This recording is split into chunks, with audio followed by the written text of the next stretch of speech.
వర్గీకరణ రద్దు చేయాలని కోరుతూ సంతనూతలపాడులో బుధవారం స్థానిక బస్టాండ్ సెంటర్ వద్ద మాలల ఐక్యవేదిక ఆధ్వర్యంలో నిరసనని చేపట్టారు. అనంతరం స్థానిక అంబేద్కర్ విగ్రహానికి మాజీ సర్పంచ్ రంపతోటి అంకారావు పూలమాలలు వేసి ఘన నివాళులర్పించారు. తక్షణమే ఎస్సీ వర్గీకరణని రద్దు చేయాలని మాలలు ఐక్యత వర్ధిల్లాలంటూ నినాదాలు చేశారు. ఈ కార్యక్రమంలో పార్టీలు ఖచ్చితంగా మాలల సోదరులు పాల్గొన్నారు. ఈ కార్యక్రమంలో మాలల ఐక్యవేదిక నాయకులు మార్పుడి జనార్దన్, కోతి కోటేశ్వరరావు, ఇస్తర్ల శ్రీనివాసరావు, ఎస్ కొండలరావు, సంఖ్య సుబ్బారావు, బత్తుల ఆనంద్ కుమార్, దాసరి బాబురావు, ఎడ్లూరి నాగేశ్వరరావు, మార్పుడి రామంజనేయులు, సుదర్శన శ్రీనివాసరావు, రామారావు, రాంబాబు, చేజర్లయ్య తదితరులు పాల్గొన్నారు.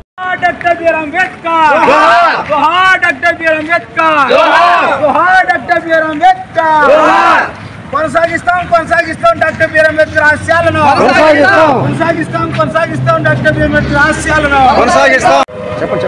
ప్రియమైన ఈరోజు 1947 సంవత్సరంలో భారతదేశానికి బ్రిటిష్ వాళ్ళ యొక్క కబద్ధ హస్తాల నుంచి మనకి విముక్తి వచ్చింది. అప్పుడు భారతదేశంలో జనాభా 30 లక్షల మంది మాత్రమే. ఈరోజు దాదాపు 145 కోట్ల జనాభా ఉంది. అలాంటి యొక్క ఐక్యత కలిగిన భారతదేశంలో